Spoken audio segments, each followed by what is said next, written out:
Hello, everybody. This is Richard Stashy from Tanker to Tales. This is a Un-Tankard episode. Um, I just wanted to stress out that this video is not going to be for everybody. The focus of this video is going to be more towards those that are into the Wendy theory video and want to know a little bit more about Rob Navarro. Um, some of the rabbit hole I've been digging into. If you're really into this thing and you would really want to listen to a long video of me rambling about the rabbit hole with as well as a response to a very long comment, please enjoy.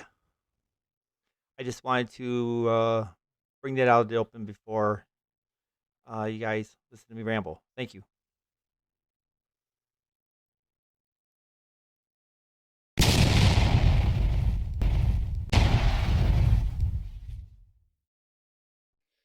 Hello, everybody. This is Richard from Tanker to Tales, and this is a Un-Tankard episode.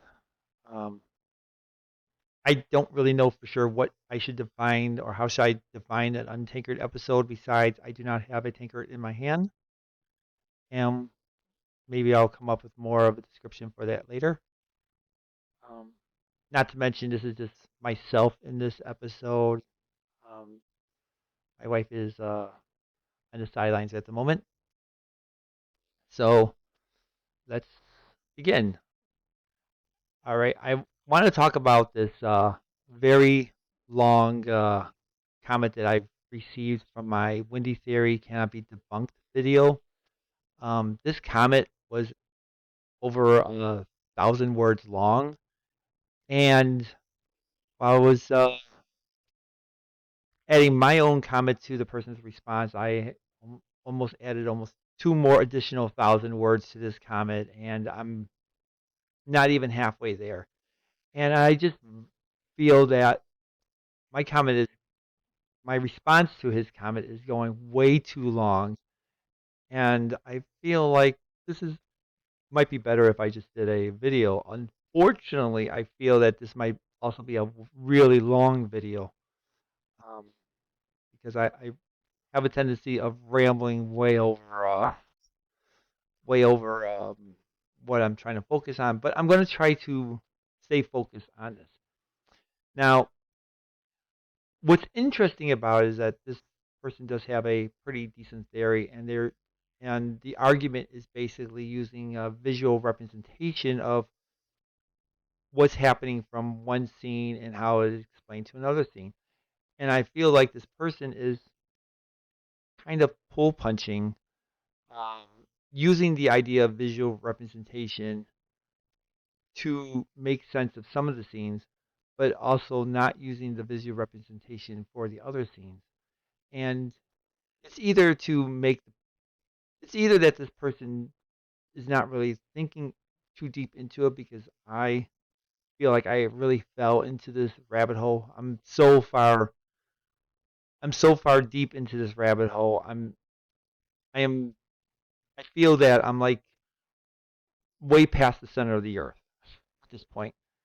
That's how deep I am. I'm definitely going to the other continent right now. That's how deep I have gone into this rabbit hole. And then I was thinking that maybe I should just do this as another video just to add to the Wendy Theory Cannot Be Debunked video. The the Wendy Theory Cannot Be Debunked video was basically a reactionary video that I created because I was really upset towards Rob Agar at the time when he did his debunking video because I kind of expected more from him. At least he would be a little bit balanced and fair to analyze the theory as what it stands. But instead, he ends up spending like a good portion of the video trying to relay back that he is not Rob Navarro. And at the time, I didn't realize that Rob Navarro was a fake account, and its secondary, besides its primary use was to pump the Wendy theory, its secondary use was to troll Rob Agar, which I didn't realize at the time. So maybe this video kind of fixes that issue that I had. Maybe. I don't know. Well, and I also want to add a little more clarity to the Wendy theory itself because once again, like I said, I've dug so deep into this rabbit hole. I feel like I am heading towards the next continent, and there's a lot of stuff that I've learned about The Shining, learned about Stanley Kubrick, learned about Stephen King. Um, so much stuff that I've learned that I think really fills in a lot more information that I actually thought. So let's begin. Okay, I've titled this one a long, long comment, and he starts off by saying, "I left this comment elsewhere." Um, he starts off saying, "I left this comment elsewhere. The Wendy theory isn't convincing, but neither is the no ghost theory. Both of them exist, I think, because of close scrutiny of the film reveals that Kubrick is intentionally confusing the viewers as to what is real and what is imaginary, what is imagined by the characters." Now, as you can see, this big chunk of red that's coming along the line, and there's a huge chunk of it. I'll just scroll and show you. I had a pretty interesting response to it, and I still would like to read this off. So please forgive me because I know these are my own words, but I'm trying to keep myself aligned on my thoughts. Um, Please note that I have a. Everyone hears Rose snoring in the background in my videos, but I do have a almost 5-year old. He's in the office watching his own videos, and he likes to react and scream towards them too. So you might actually hear him on the microphone. I definitely hear him. So you guys might. All right. So this is basically my response to just this little bit that he's mentioned. And like I said, I get what he's going with, but I want to expand more. And I really believe deep down that part of the issue is that a lot of people are saying they're not convinced by the Wendy theory because they need to be convinced by it. But I feel deep down that you don't need to be convinced by it. You just either identify what the whole theory is, or you just don't need to. Right. And then this is what I say. I said, "Seems like you got the idea of what's going on, but not ready to take the red pill." The Wendy theory by Rob Navarro was the red pill. To be honest, there are several holes in the video that made me wonder if the creator of the video did that with the intent on not to tell the viewer the whole story, such as joking on a non-existent part 2, or the creator didn't know. Please let me explain. Based on the information I got, Rob Navarro is a fake account and the bots pushing the Wendy Theory video. It makes me wonder the motive of the video creator. There are YouTubers that do pay for bots to push their videos, and they capitalize by making more videos, as well as pushing something about their account. They are spending money to push the videos. Rob Navarro's account is a whole different story. Fake YouTuber, and its sole purpose is to push the Wendy theory. And sure enough, if you go into Rob Navarro's account, you'll see the Wendy theory, and you'll see a small number of maybe 4 or 5 other videos about a year ago. And he he or she was posting additional videos at the time, but then they took them down. And I think they took them down because of copyright infringements or copy strikes or something that may delete the account. May, I don't know.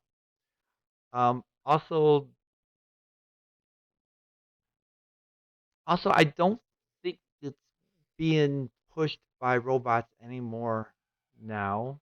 So it's quite possible that they just basically stopped buying the bots because it's almost to a million views, but it's not quite hitting that million mark yet.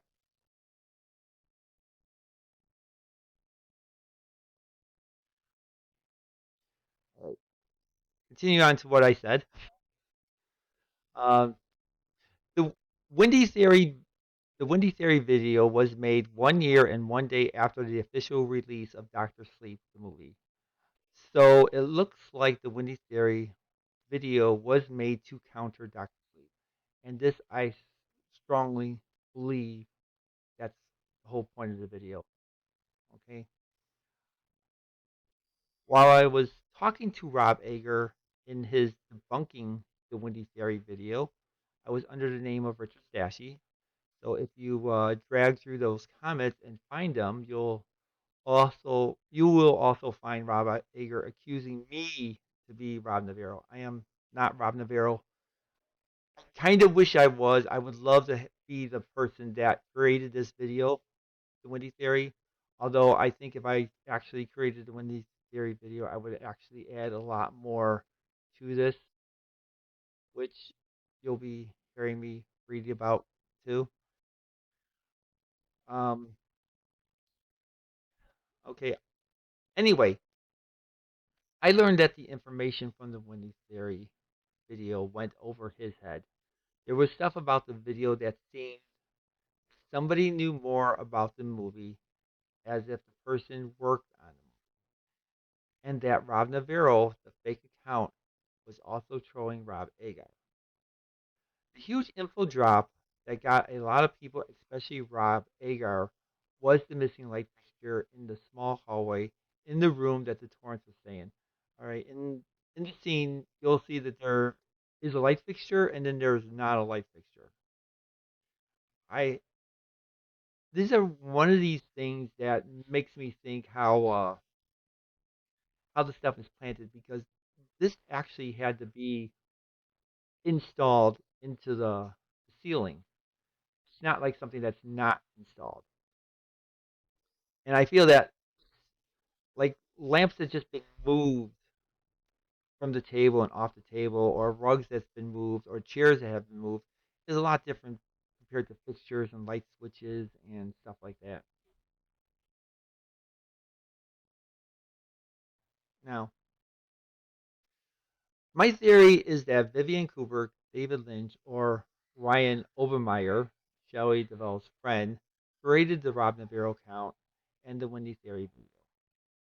I believe the motive was in response for the studio using Kubrick's design and story in Doctor Sleep, kind of implying that the makers of Doctor Sleep didn't understand the Shining 1980 film. It also seems that there's a theory that Rob Ayer started the Stanley Kubrick abusing Shelley Duvall rumor. I'm not sure he did, but he did copyright his blogs, and there was a 2008 blog that speculates the abuse. Abuse comes into play during the 2010s when cancel culture was out to cancel Stanley Kubrick, such as the Dr. Phil show. Okay, and then now these are all the motives why the Wendy theory was created.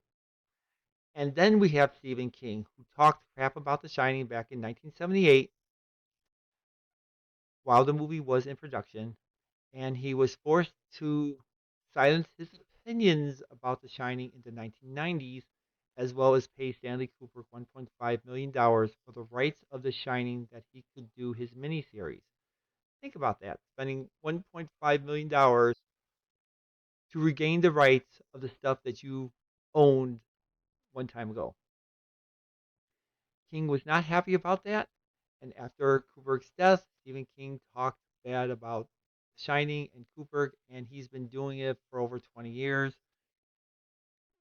So we can see he wasn't happy. Okay, so there is motive for the red pill.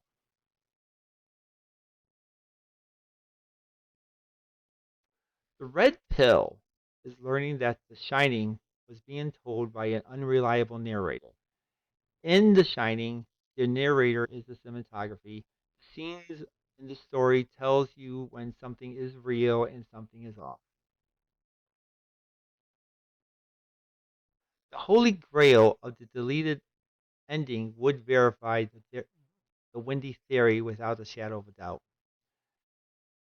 It was removed because I believe it made the movie into a one trick pony, and Kubrick wanted people to watch the movie many times, maybe learning more about the movie, or maybe just enjoying the film. The deleted ending would have just killed the story. I strongly believe that. Right now, if you think I'm off, let's look at the movies The Usual Suspects, Sixth Sense, or High Tension. These movies have a twist ending that's fun to watch for the first and second time, but it loses its flavor very fast. So the huge question is, and most of the people that always often argue that they're not convinced about the Wendy theory would often argue this question too. Why would Stanley Kubrick or Diane Johnson remake The Shining, the Stephen King's book? Part of the problem about the Wendy theory is understanding the why. Why would Stanley Kubrick do this? All right. And this is my assumption, this is my belief on the motive or why. It seems that Stanley Kubrick was forced into making The Shining. I think he was promised to make his Napoleonic War movie while making the 2001 movie. He made Clockwork Orange to show that he could work under a restricted budget for the Napoleonic War movie. Then he was forced to compromise with a reduced budget for Barry Lyndon. The studio wanted Kubrick to make The Exorcist. So, in a sense, this could be a middle finger to the studio. As for the Shining book, in my opinion, it's not a good book. I stopped reading after chapter 20. And since Stanley Kubrick is known as an avid reader, I would imagine him asking Stephen King several questions about the book, such as what hotel in the real world operates less than half a year, why Jack Torrance thinks he's Ernest Hemingway.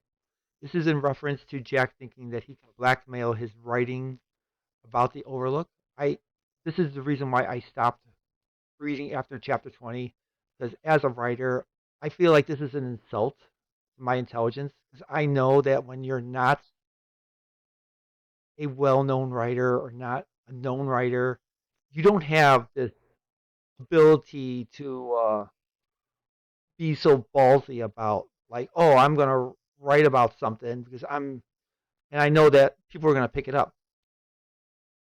Bullshit. I'm just saying what it is,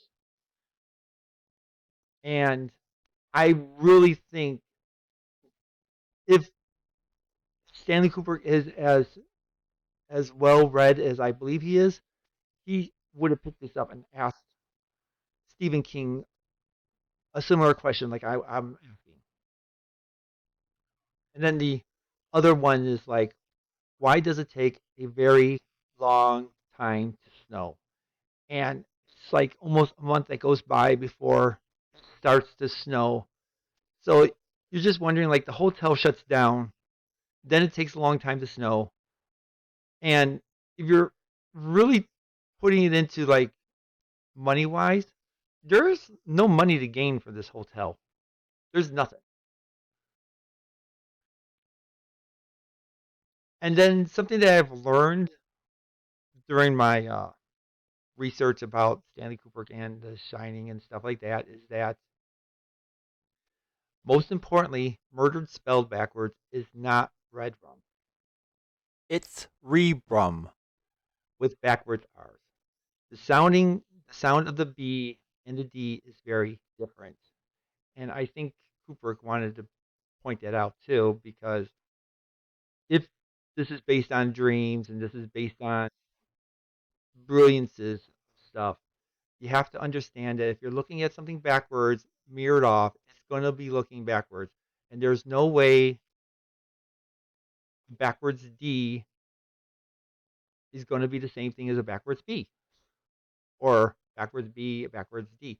I mean, they're both different. So murder spelled backwards is not red rum. As much as we like to believe it is, it's not. I believe all this questioning came across during the phone call conversation, and I think this is the reason why Stephen King often mocks and makes fun of the phone call conversation. There is reason to believe that Jack Nicholson was playing Stephen King as Jack Torrance, and possible Shelley Duvall was playing Tagatha King as Wendy Torrance. Tagatha. Sorry that I'm mispronouncing Stephen King's wife's name. All right. This would be Stephen King's fault because when he wrote The Shining, he wrote it like a fictional autobiography using his own feelings, experience with alcoholism, and the issues of being married, children, and being dirt poor. All right. This is Stephen King's own doing if this was the reason for it.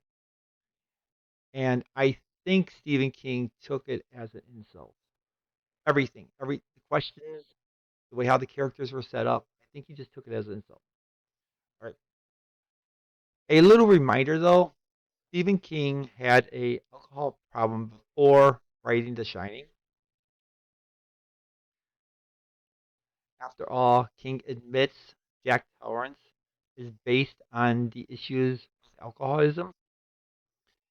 I'm not sure when the fix happened, when he realized to stop drinking, because he jumps from one habit to another habit, cocaine. Seems he had a cocaine addiction that seemed to come after he sold Carrie. King says it's around 1978, but I think it's much sooner than he's willing to admit.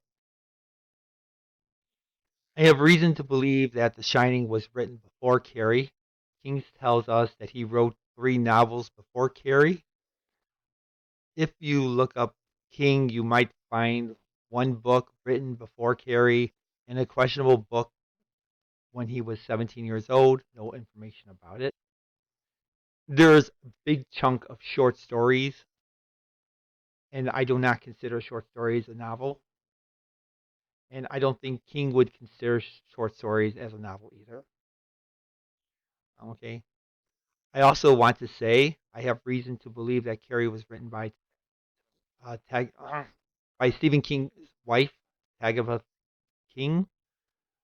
I don't understand the sequel. All right. Salem's Lot seems too close like a copycat to Dark Shadows, which I'm also wondering like why nobody has picked that up. I wouldn't be surprised that it was wrote in the late 1960s as fan fiction, and the story was cleaned up after Carrie. And The Shining was made before Carrie because the story centers around King's worst time in life: alcoholism, fatherhood, being broke. After Carrie was published, King was not broke and not under the stress of an unsuccessful writer. Also, the reference of The Shining predates The Exorcist.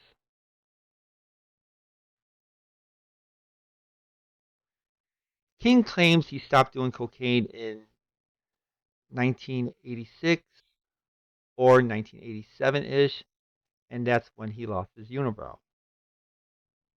I just just kind of like threw that in there, but I have a little problem with that claim.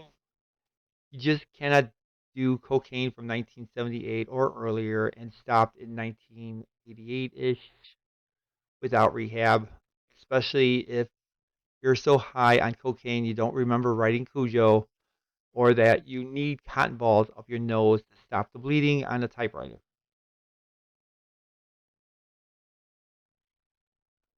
I believe he stopped doing cocaine in 1999, and that would be after Stanley Kubrick's death, when King was hit by a car. The car story is questionable because he happened to buy the car that hit him, so the car would never be found. I think the accident. I think King accidentally OD'd. Maybe he was celebrating Kubrick's death, and I wouldn't be surprised that rehab was pushed upon him, maybe by his wife, and news about King ODing because he was celebrating Kubrick's death. I'm not too sure how the public would respond, but it would be a good time for rehab. And naturally, no questions on the rehab because he was hit by a mysterious car. Now, once again, this is the problem that I always have with The Shining is that start re- when you start going down the rabbit hole trying to explain one part of the segment to another part of the segment, you end up going deeper down. But the moral of everything that I just basically wanted to explain out is that there is motive for the Wendy theory to come out, and there's motive behind why there's robots being pushed by it. I'm not trying to say that the Wendy theory is the complete answer to The Shining. I just wanted to point out that the reason why a lot of people are understanding the Wendy theory is that they're also looking at the dark and strange history of The Shining itself, the making of the movie. There's a lot of connections to this. If you want to know more, the Object of the Arts have a 2-hour video talking about Stephen King's cocaine habit and The Shining's connection. And I definitely have her video link posted on this Word document that I've made, and I'll definitely have it posted on there, and maybe I'll even show a little bit of the clips of it. I wanted to explain all this before I start into a deep dive into the long comment. Um, he has an interesting theory, and I would normally just let it stand as it is without arguing with it. But his theory is also filled up with a lot of got you moments that kind of inspired me to make my response.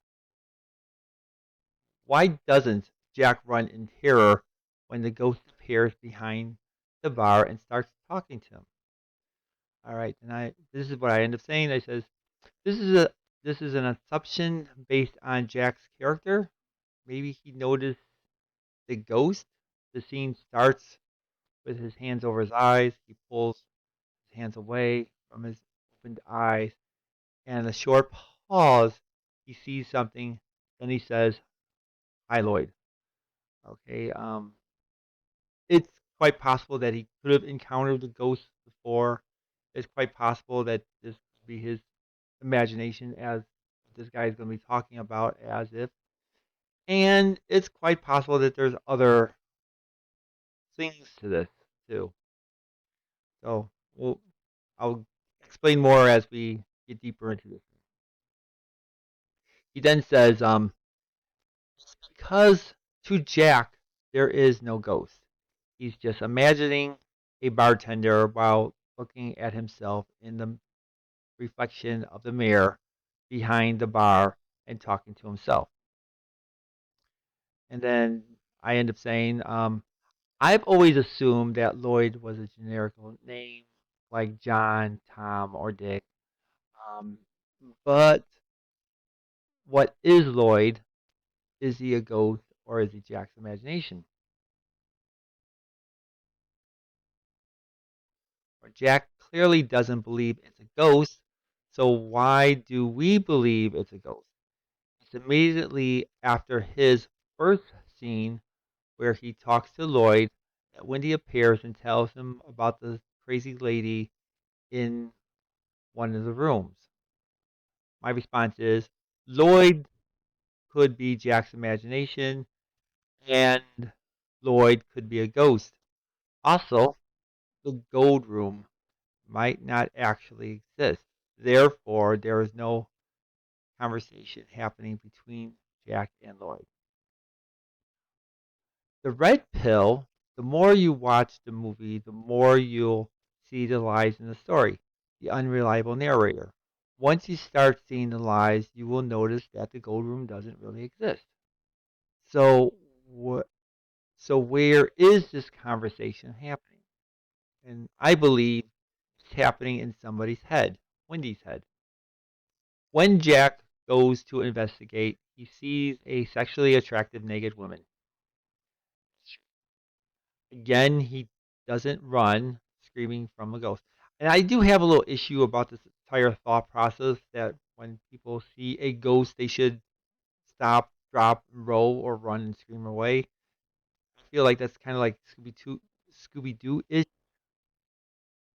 I've seen a lot of horror movies, and a lot of people are not really running away from ghosts. Some people are just scared, but they are also marching forward too sometimes. Okay, it's reasonable to assume that Cooper is at least floating the possibility that the woman he sees is just like the bartender he saw. That's a possibility. I mean, they're either both a ghost or both imagination. They cannot be one or the other. It would really be hard to determine which is the lines they are crossing.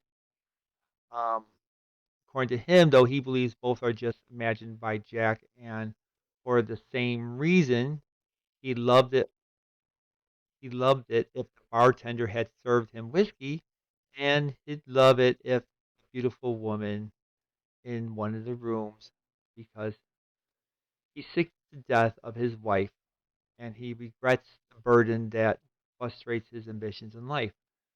And I just don't know about that line. I would believe that if he was really kind of honest with himself, he would be like, if the bartender he imagined served him the drink, then maybe there's a beautiful woman in the room and he just wanted to have quick sex with her. I don't know for sure if he's relatively sick and tired of his wife. This is the assumption that he comes up with. Um, but I could see him coming up with this assumption though. I'm not saying that this is a bad assumption. This is just something that he has came up with. And then I just responded by saying similar to the bartender, 237 is loaded with lies.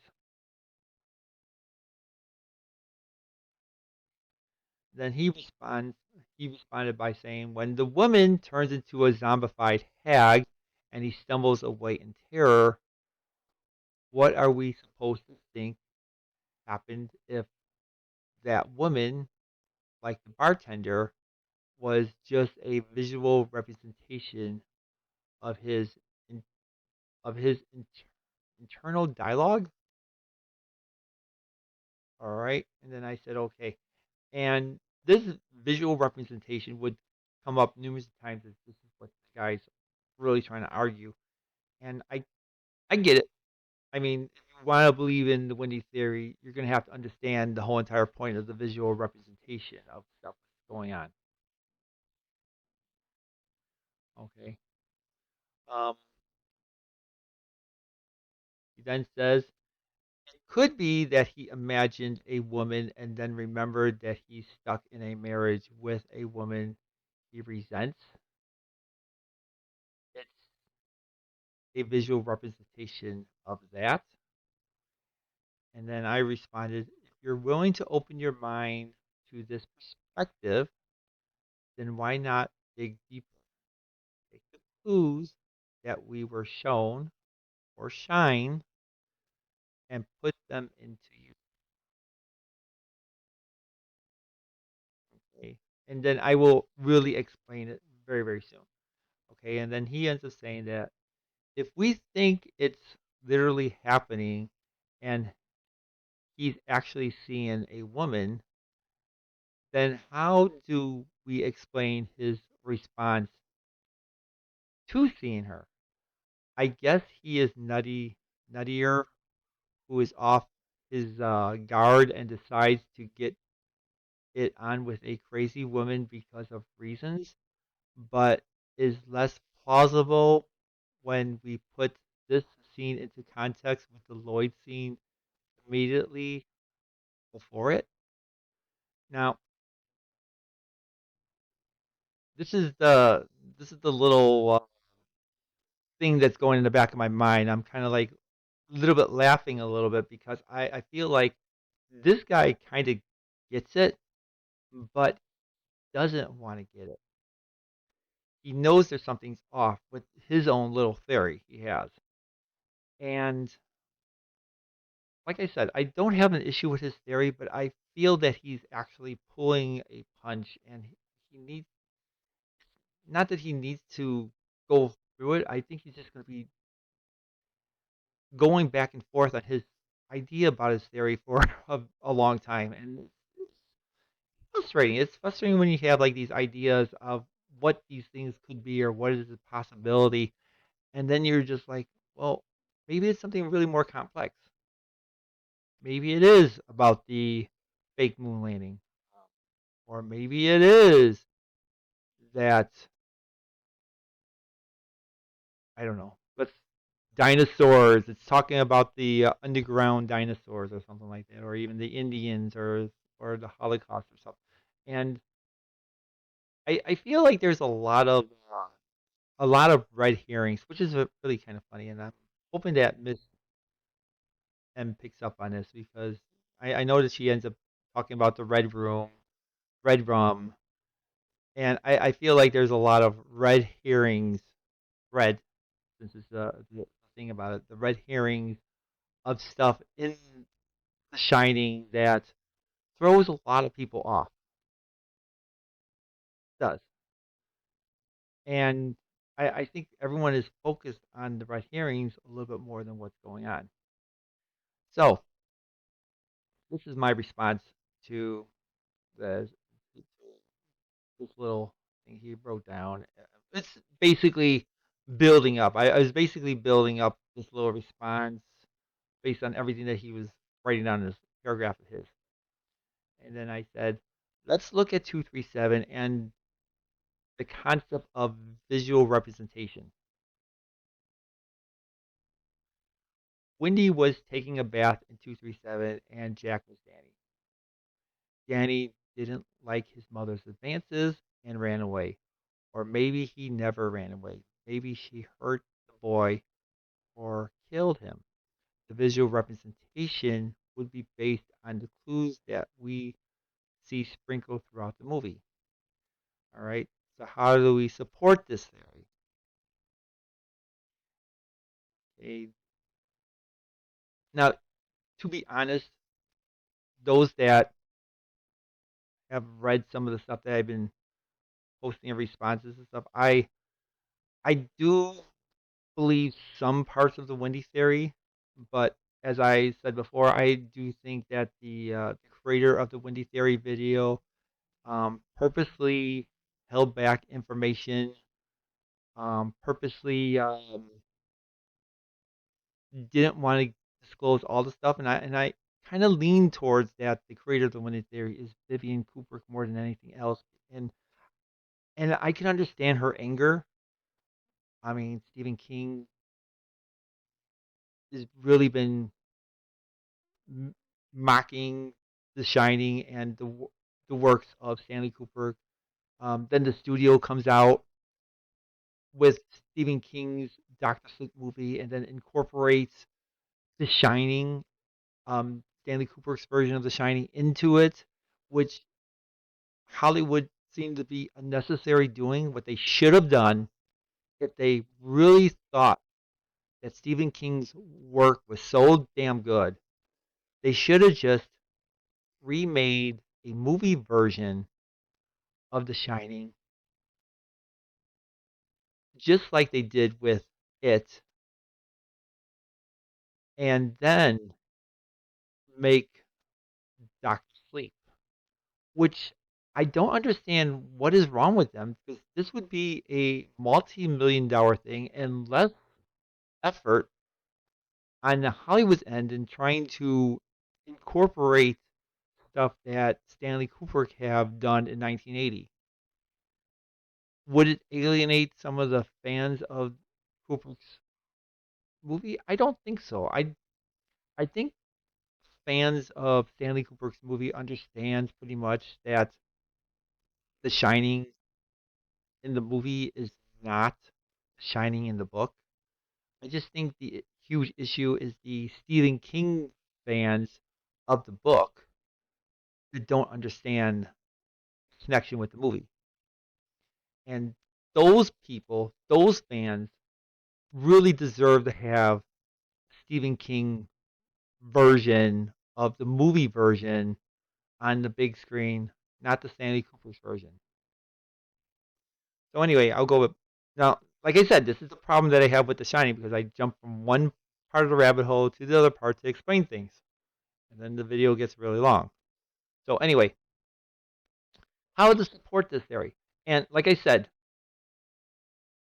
I go really dark, um, and I'm trying to be honest to myself when I created this. So and I'm warning everybody because this is going to be very dark stuff, and it makes a lot of sense when you start watching the movie that this is the possibility of what happened. All right, how to support this theory? Wendy has an interest in younger boys. Our introduction to Wendy is she's reading The Catcher in the Rye. Now, there's a lot of stuff about The Catcher in the Rye, but I am going to say what it is in a nutshell. The story is about a young boy on a quest for alcohol and sex. Period. There's there's a lot of deeper meanings to it. Yes, the story is also considered the ultimate unreliable narrator. So there's like two huge reference points of The Catcher in the Rye that Stanley Kubrick is incorporating into The Shining. The first part is that this is about a boy, underage boy, quest for alcohol and sex. And yes, it is also the indicator of how the story is going to be made as unreliable narrator. All right. Later, she watches a movie called Summer of 42, a story about an older woman having sex with an underage boy. When Danny walks inside 237, he's calling for his mother. He knows she's in the area. Now, I'll take this step further. Back in the apartment, Danny passes out. Assumingly, he's found on the bed with his knees in the air. Looks like he's unclothed. Um, Wendy is standing in the room, mirrored to the Goofy character. Goofy, the puppet, was modified to look like Wendy. That was removed. The visual representation in that scene was calling Wendy out as being goofy, funny, crazy, silly, loon, etc. There is a doctor in the scene by Danny's bedside. I don't think the doctor is real, and this makes Wendy a little more creepy. How do we know the doctor is not real? Notice the lies. The sticker on the door is missing. The books on the windows change. The chairs behind Wendy moves, and the oven behind Wendy is odd looking. It looks upside down and without a handle. And most important clue is the doctor is overlooking, pun is intended, the signs of spousal and child abuse. Any more evidence? Let's see. Famous Playgirl magazine that Jack seems to be reading. The article is identifying incest. It doesn't say which parent, but since Jack is reading the magazine, but since Jack is reading the magazine, the article could be warning him and telling the audience that there's something really wrong with Wendy. I know the magazine is grossly used in context as evidence that Jack is doing bad things to, to Danny, but the argument makes less sense. If Jack is doing bad things with Danny, why would he be reading an article on how to spot somebody doing bad things?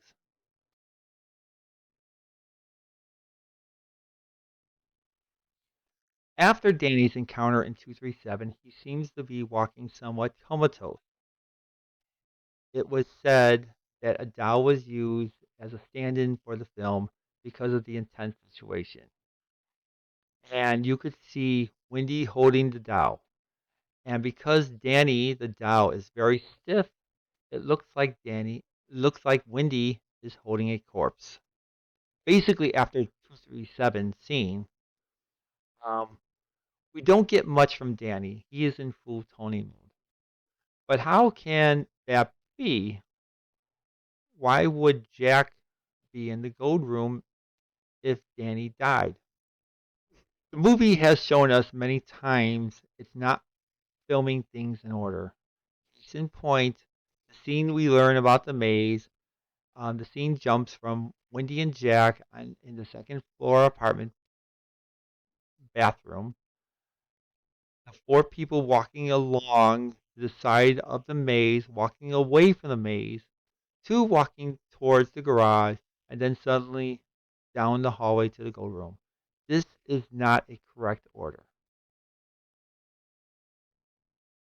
Now, unfortunately, that's all basically what I wrote. So everything else that I'm going to add in my next segment is going to be basically off the top of my head.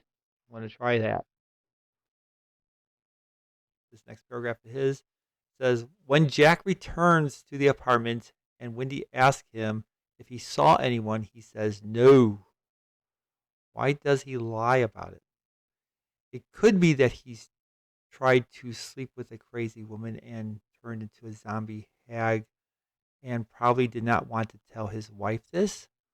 But if you watch the scene in which she asks, he doesn't even seem to phase. This is because he's telling her the truth. He didn't see anyone in room 237, nor did he think he saw a ghostly bartender that served him a non existent whiskey.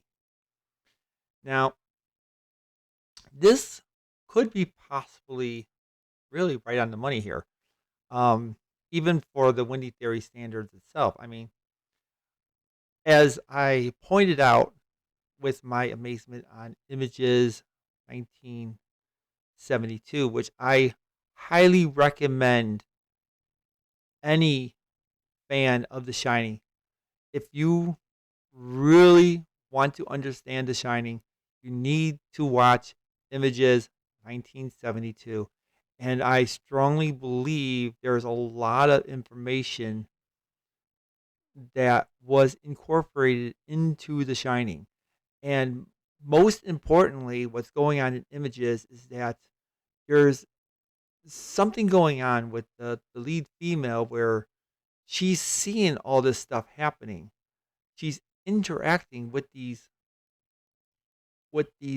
ghosts that turns out to be her imagination, and she doesn't know for sure what is real and what's fake. And then the moment when she does find out, it's turns all south for her. So, in this case, it is possible that Wendy probably could have told Jack, yeah, there's a crazy woman in 237. And in this possibility, Jack could have been running down to 237 and he saw nothing in there. This doesn't mean that what happened to Danny in room 237 never happened. I mean, like I said before, 237 is loaded with lies. What happened to Danny in the load of lies? I mean, is a possibility. Something very crazy happened. Yes, a crazy woman, Wendy, manhandled Danny in 237, or a room that she just thought is 237, or wanted who wanted it to be 237. And she just basically told Jack, yeah, there's a crazy woman in 237, investigate it. And then when he comes down there, he sees nothing. He comes back, and of course, he would be not phased by it, because it's like, and it goes to like back to the time when he's like working on his story, and Wendy comes and interrupts him, and then he ends up ripping the paper out of the typewriter, and he ends up yelling at her that this is when I'm working in this room, do not go in this room. And then later on, when she walks away, it doesn't look like he's been phased at all, and there's paper already in the typewriter. Never saw him put it in there. And these are the indications that there's stuff been happening back and forth that we do not see or we do not notice. Once again, like I said, you have to watch that movie Images 1972 to really understand what is the possibility of going on here. And I think Stanley Cooper took that idea, and he just basically went off with it. He actually did a hell of a lot better job than what Robert Altman was doing.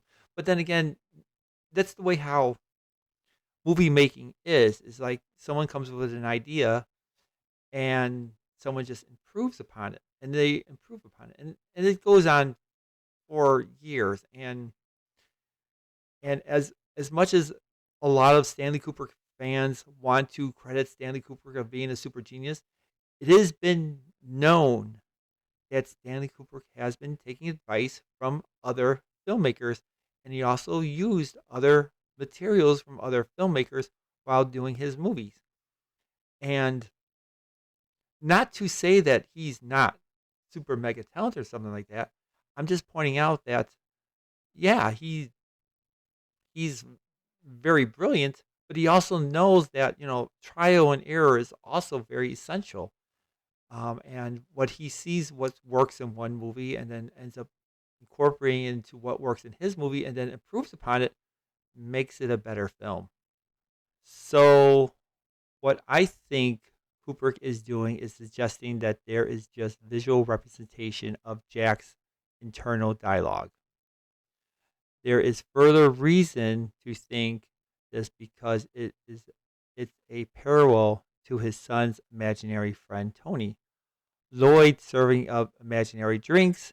If you think about it, it's actually Jack's imaginary friend. And the parallel is further solidified if we look at the presence of the mirror, both in the scene where Danny asks Tony to show him the hotel and then blacks out, and Jack looks at himself in the mirror behind the bar. The mirror and double images, like the twins, are reoccurring themes in The Shining because of the climax in which Wendy realizes that red rum is murder spells backwards in the mirror. The aspects of the mirror itself. Now, this is a pretty good argument that he has made, and I'm not really like I said, I don't think in The Shining itself, I am not the head authority of The Shining, and therefore I shouldn't be running around trying to gatekeep my ideas versus his ideas. So it's a pretty sound argument. Like I said, upon my little research, Stanley Kubrick did have an issue with red rum as being spelled backwards to murder. I mean, if you look at it on the screen here, there's red rum, and here's murder. And even when you look at it, the B and D, it should be a B, not a D, because of it's mirrored. So red rum is not murder spells backwards. Um, Danny blacking out versus Jack getting a drink. I'm not relatively sure if that's really a parallel. I mean, I would see if it was a parallel if Jack blacks out too, or in some cases, Danny was given some type of other gift or reward. Unless the parallel is that his gift and reward was the visions that he saw before the blackout. Maybe. All right. So I'm not really going to try to counter this too much, but I do see where the person is going with his thoughts. All right. Several takes going by. All right. I'm jumping back on this paragraph again. I do trip. I've been tripping on this one word, and it's been also tripping me on my thought process and trying to explain everything. So I'm going to try to say this thing correctly and try not to trip on this thought process too much. Um, let's start. He says it's because of its intentional and ambiguity, ambigu- ambiguity, am- ambiguity that you get things like in the theory that everything supernatural is happening is part of Jack's book that he's writing, or that there is no ghost in The Shining at all. I feel like intentional ambiguous might be a better way to say it. I don't know. I have a hard time saying the word ambiguity, and it's kind of throwing me off. Anyway, but what I think is really going on is that the Overlook is legitimately haunted, and that it's appearing in Jack's thoughts and forcing them unbeknownst to himself. If you were the director and you wanted to film something like this, how would you do it? You show the Overlook creeping into Jack's thoughts, and you'd have a visual representation of those thoughts, and then float the possibility that somehow something in that visual representation is actually a manifestation of the hotel, but isn't recognizable as such as Jack himself. Isn't that just what Kubrick just did in those scenes? And he has every reason to do this as the director, because it's a story about a guy who loses his mind and tries to kill his family. Wouldn't we want to take the viewers into Jack's mind as this is happening, especially if it's happening because of the influences of the Overlook, which is ab- abstinently what's driving him insane, ab- mm, which is driving him insane. Um, all right. Now, I do have a little problem with this because I feel that, and this is where I don't know for sure if he's actually. I don't. I don't really want to say this is a bad part of his theory, but I kind of feel deep down that this is where he wants to stick with the book. This is deep down where he's thinking that Stanley Kubrick done so much XYZ, but The Shining is still Stephen King's book, so therefore this must happen.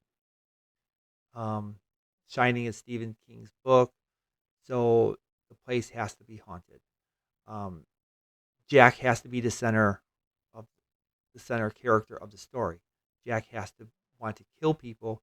He doesn't want to kill people, but he's kind of like corrupted into killing people because of the ghost. And this is all coming from more of the book than the movie itself.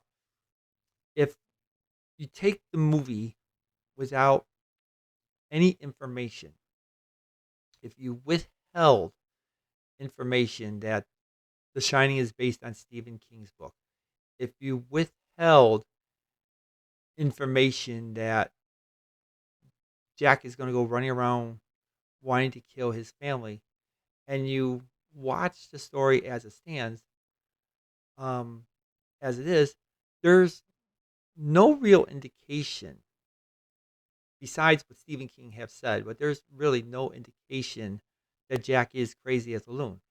He does seem frustrated at times, but he doesn't seem like he's going to be running around wanting to kill anybody. They're relatively,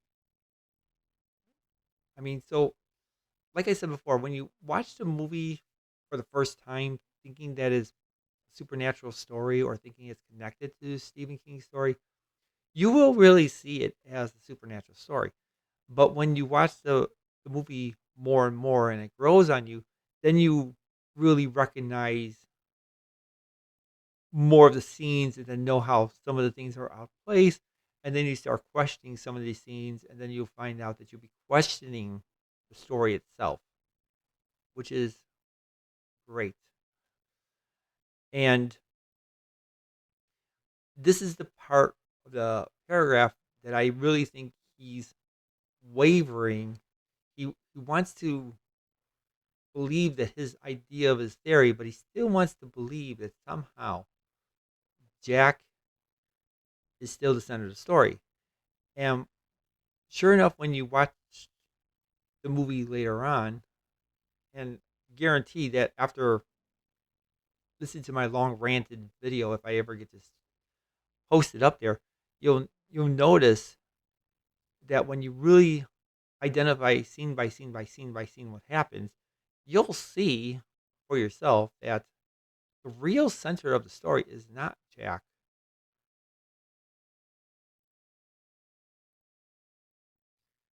And it's crazy. It's crazy and it's good. Um, but and um, and I feel like a little bit tired of talking about this one paragraph, even though it's like a short one that I'm saying right now. But I guarantee I said a lot about it already. Um,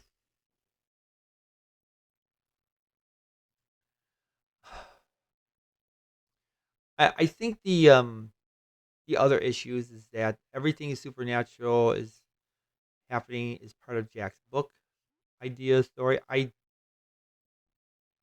heard this um fan theory years ago, and I don't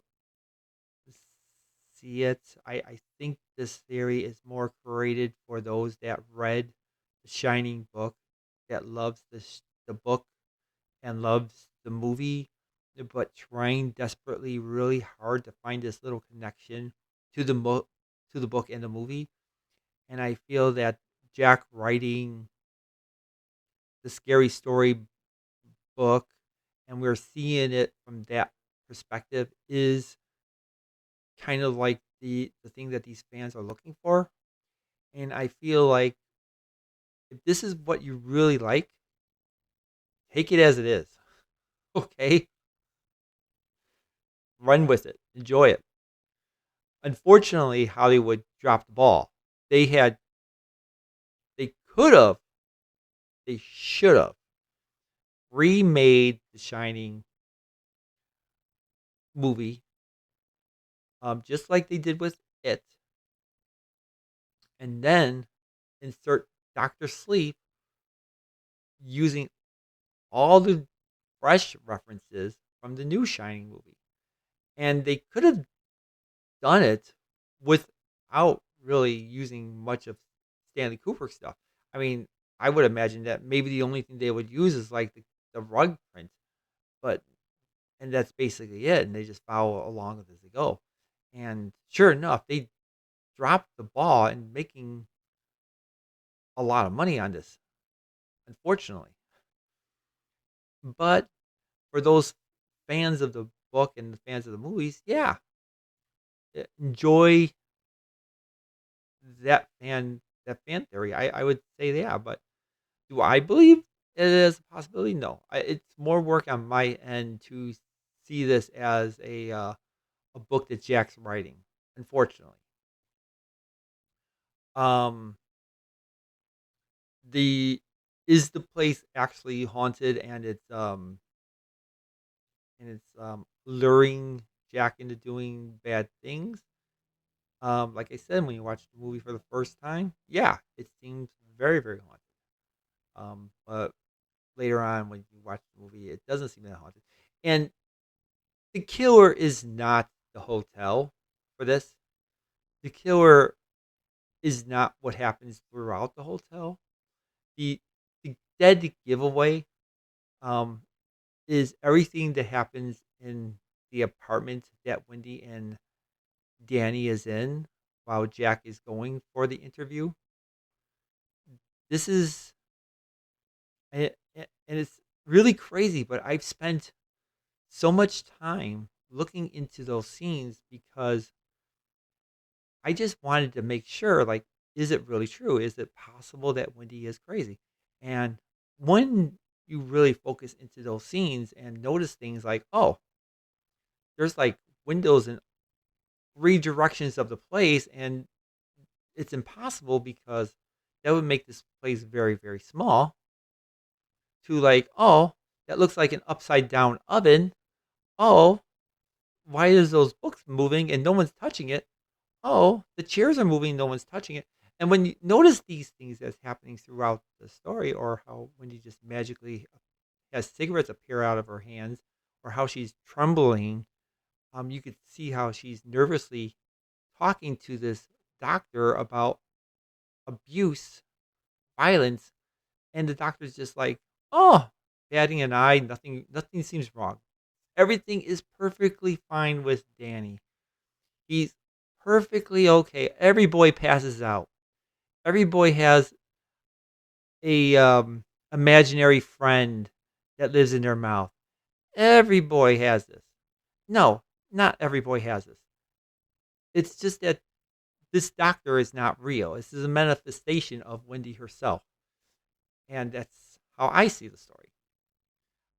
Other dead giveaways. I mean, I could talk about on and on about dead giveaways of what's there and not there. I mean, I could talk about the maze. The maze is not there. Um, talk about the freezer. I mean, I have my own little theory about the freezer. Not the storage room. I'm talking about the freezer itself. So like I said, it's more work on my end to see the Jack is writing the book story, or assuming that the place is really haunted at my stage of watching this story. But I think that those that are watching this video probably also feel the same way, that like there's no ghost in here. So hopefully not really ruining it too much for all you people, all you Shining fans. It's the only thing which explains his reaction to supposedly seeing ghosts or lying to Wendy about it. If Jack actually saw a woman in the room, why wouldn't he be keen to tell Wendy this, if it would mean that would explain who hurt Danny and thereby absolve him from guilt? That's because Jack never saw a woman in the room and doesn't believe that there is a crazy woman in the hotel, ghost or otherwise. This is going to go backtrack a little bit, but it is possible that the violence that happened to Danny is not really 237. This is just a imaginary room 237. Wendy tells Jack that there's a crazy room in 237, and he goes to room 237 and sees nothing happening there. I mean, if you really want to go by that type of thing, and then yeah, you would think like, oh, he and it would fall into play on many aspects because a he's not aware that Wendy is doing bad things with Danny. Um, B, um, he would think that Danny had done this to himself. But this is the one where I think he knows something's up too, which is makes me smile, and I feel that he stepped in it. So let's go with this one. Okay, incidentally, this also explains the fade between the boiler room and Wendy in the room 237 scene. It links Wendy to the woman in the room. The reason the crazy woman turns into a hag is because Jack remembered that he was in an unhappy marriage. It fades. The fade means anything. If the fade means anything, I think this is the most likely interpretation. Not quite. I mean, I think he kind of gets it. The fade does mean that Wendy is in room 237. Yes. Um, and that's what it is. She's in 237. Um, and what happens before the fade? Danny calls for his mother before entering the room 237. And then there's a fade. So yeah, she's in 237. The the whole essence of the fade part is that she's working somewhere else. Like I said, the whole thing to catch about in The Shining is that order sequences is not in line. And it's purposely there's a lot of things done in the story that is purposely done out of sequence. Um, and keeping that in mind, therefore, yeah, something happens with Danny, but that doesn't lead off that she gets into an argument with Jack, and Jack is already running into the gold room. No, this could have happened any time later or before. Kubrick ends the ambiguity during the scene where Gilbert Grady unlocks the freezer doors and lets Jack out. Actually, it's not the freezer door, it's the storage room door. People who try to save the no ghost theory resort to a logical pretzel to make this scene fit, with one theory posing that it was actually Danny that let Jack out, which is absurd in my opinion. The scene, we have no reason to think this other than somebody wanting to save the no ghost theory. I totally agree with this person. There is no logical sense for Danny to go into the kitchen and let Jack out. If Jack was let out by Danny, then therefore Jack would be in the same bedroom with Danny while Wendy was sleeping. So I totally agree with that assessment. Then he adds, but what's more plausible is that Kubrick was using a particular scene to end the questions that what was real and what wasn't, and what to establish is that it was in fact a haunted hotel. Now, this would be a nice wraparound for those that want to believe that this is a ghost story. Yes, it was a ghost let Jack out. Yes, totally understanding, totally agreeable, and this is probably the intent of the film, the intent of the scene itself. But as I said before, that the Wendy theory is a red pill, and as the red pill, it kind of allowed me to see a lot more of the movie than what was explained about or what was talked about by the theory itself. And like I said in the earlier segment of the video, is that I kind of believe that the person decided to withhold information not to expose everything to everybody. It is a theory of mine that I will repeat myself again. It is a theory of mine that the Wendy theory was created either by Vivian Kubrick, David Lynch, or Ryan Obermeyer. Ryan Obermeyer happens to be a very good friend of Shelley Duvall after Shelley Duvall's encounter with the Dr. Phil show. Um, it would make kind of sense that Ryan Obermeyer made the Wendy theory to help out Shelley Duvall. He might know enough about The Shining based on Shelley Duvall's understanding or her involvement of the film, but not enough to know that such items like the maze and other items are in question. Um, so I could understand that maybe he wrote the video and omitted it because he didn't know. David Lynch is another possibility. It I have no information whatsoever that David Lynch ever communicated back and forth with Stanley Kubrick, but my gosh, there is such a connection between those two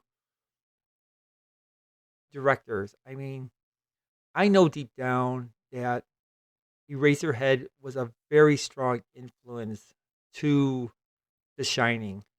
Um, to the point bragged about David Lynch. According to legend, he was basically bragging about David Lynch to George Lucas and Steven Spielberg while they were making the Indiana Jones movie, and to the point where George Lucas was running with the idea like, well, maybe David Lynch should do the third part of the Star Wars, and because the word was out that he wanted David Lynch to do the third part of Star Wars, and David Lynch turned it down because he just figured like it's part of a trilogy. He didn't want to really be involved with it. That's how he got his. That how he got tied up into doing Dune because Dune was a whole new project, and it was all on David Lynch's hands. Except the studio seemed to be a more of a monster of it. And I just believe that David Lynch is also one of those guys that really sticks by it with his friends. And I would think that he would have created the Wendy theory knowing as much as he know about what the movie is or what it has. And he's still pretty active on YouTube, even though he just talks about the temperature and calls out numbers. I still think he's very active. So yeah, this would be a possibility. And then definitely the other possibility would be Vivian Kubrick.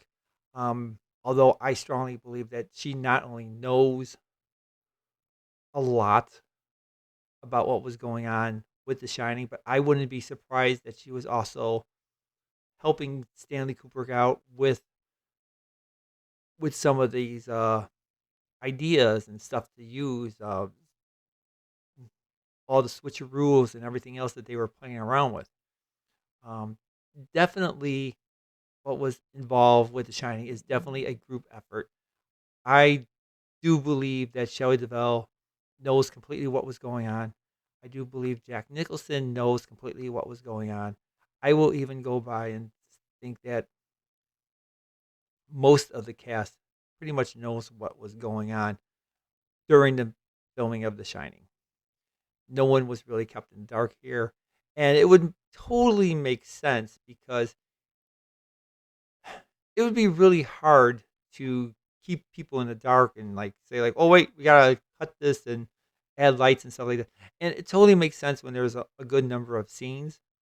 And I don't know if I mentioned it yet. I'll question it, but um, I do question the number of scenes that is written in the Guinness Book of World Record.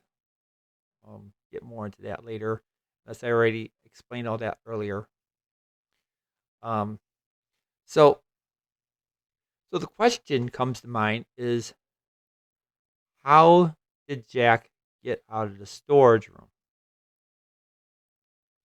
And that's what he's trying to explain. That he thinks that it was the ghost that let him out of the storage room. If you have a no ghost theory, this would not work. And I totally agree with him. Yes, this would not work. But, and there's a but, I don't think he was locked up in the storage room. I don't think Jack um, was chasing Danny in a maze. I don't think the maze exists. Now, let's backtrack a little bit. Now, there are things going on in this movie that um, there's things that are happening in this movie that seems to be happening visually, but is there and is not there, and it comes into question. Um, as I said earlier, there's a lot of hints that kind of point out that the doctor is not there during the scene with Danny. Um, when we um, when we see the opening shot of the Overlook Hotel, we are not shown the maze. We do not see where the maze is because the maze does not exist. When Jack is in his interview, um, you see the tide. The print looks very similar to a hedge maze style. It's not really a hedge maze itself, but it's definitely in style with it. And definitely when we were introduced with the hedge maze for the first time, and I just want to point that out that we are not introduced with the hedge maze as as the tolerance are driving down the road to the overlook, and then there's the hedge maze. Jack does not notice about the hedge maze or even thought about the hedge maze existence before for the first time when he went to the hotel. You got to remember, this is Jack's second time at the hotel, not the first time. Um, so when we are first time introduced to the hedge maze, the scene starts off with Wendy and Jack Torrance are in the bathroom on the second floor, the apartment that they're going to be staying in the Overlook. Then the scene cuts to them walking away from the hedge maze or along the side of the hedge maze going towards the Overlook. So you got to look at that perspective one more time. It jumps from them in the bathroom to them walking away from the hedge maze to the Overlook. Then they are walking along the road or along the street or parking lot, walking along the parking lot to the garage. Then they are walking in the hallway to the gold room. Now, I do want to stress out that this line of path is a non-logical path. You just don't go from upstairs outside automatically. You're outside going back going back inside. And this is the path that Kubrick took. And he took that with a reason. He took it because he wanted to illustrate that, yes, sequence orders is often out of sync. And yes, this maze does not exist. To verify that the maze does not exist, um, I mean, when I was watching it, I've always assumed that the maze was in the back of the Overlook Hotel, but it's not. It's supposed to be in front of the hotel. But to make more sense about how the maze doesn't exist, is that the entry to the maze changes a few times through the movie, and there's a sign that is posted by the maze that also moves in the movie. Now, all it means to me as the viewer, is that I recognize that the maze does not exist. And therefore, there is no Jack chasing Danny around the hotel. There's no Jack chasing Danny through the maze, Danny backtracking from the maze, and Jack getting stuck inside the maze. So the next question is, where is Jack? And this is the reason why I kind of corrected the person that wrote this comment and saying storage room door, not freezer door.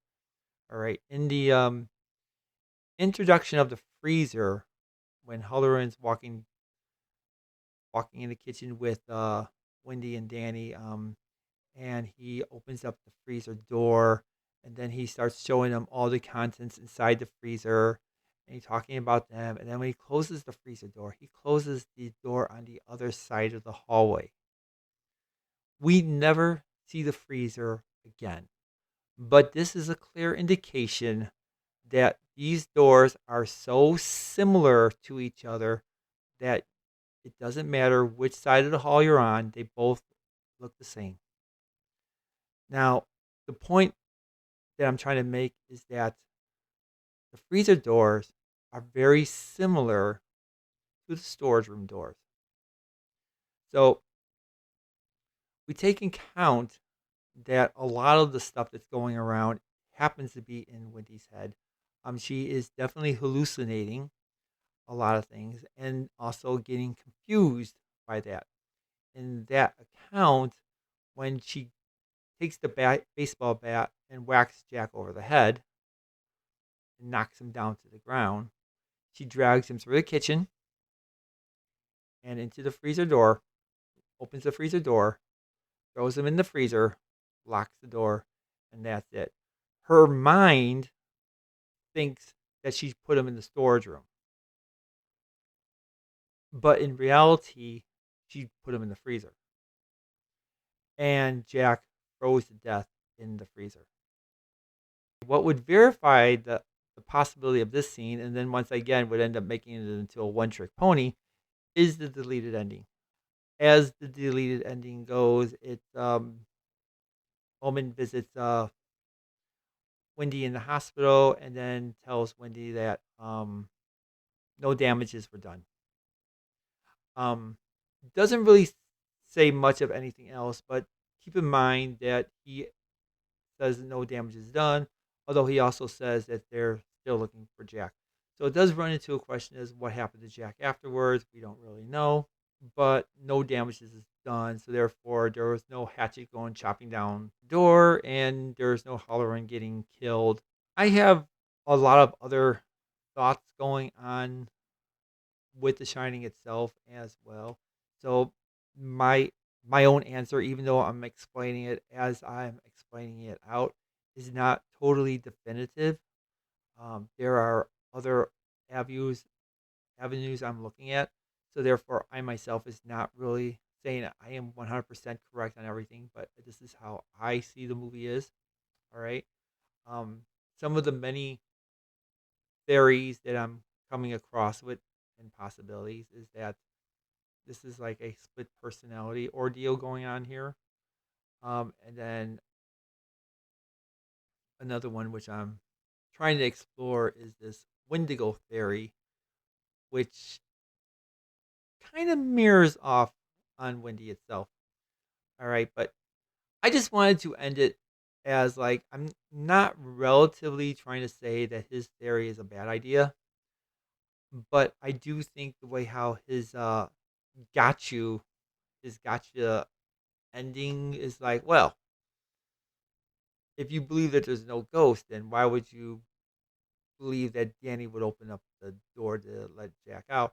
This little gotcha trick. I mean, I could understand it becoming a issue because I ran across it many times too, and I was like, no, this cannot be possible. But what is possible? And that's when I noticed, like, oh, she locked him in the freezer. That makes sense to me. That makes more sense to me than anything else. And then everything else that just happened is like some type of imagination that she had. Yes, as I was on Reddit many years ago, talking to somebody, and as I'm thinking about this, yeah, the person is correct. This would make a very shitty movie. But this is why Stanley Kubrick is king on this, because what he did is he made it in such a way that there is no way we could really verify this. We have assumptions, we see things that are happening. We do call things a question, and we all have our own little interpretations on what's going on. Um, and I'm just saying that there's a logical possibility that nope, yeah, I agree. Danny didn't let Jack out of the storage room. That's because Jack died in the freezer. Is just the same as like, well, I believe that some ghost opened up the storage room door and Jack goes running around chasing after Danny, gets frozen in the maze. I mean, that's perfectly fine to me on both aspects. Um, wow, I'm not too sure how long this video is now. My first portion was over an hour long, and I been interrupted definitely almost an hour or so during the course of making this other part of the video. Um, I do think the words I'm reading off, even though I do feel like I was reading off my own words, is a little bit more choppier than me just talking just off the top of my head. It was a little bit more focused, and I was able to pay more attention to what's going on. But the problem is that I'm reading my own stuff instead of talking about it, and I I want it to feel natural. These are my thoughts originally. It's just that I do have a hard time staying focused and putting it into words. Um, anyway, this is Richard Stashy, and this is a untankered piece, and I'm expecting that this piece is going to be pretty long too. Please have fun with it, and I hope I don't bore you to death, and hopefully we'll have more fun about this later. Um, and as I said before, what I'm posting now is not really my definitive answer on everything, but this is what basically I've come up so far. Thank you.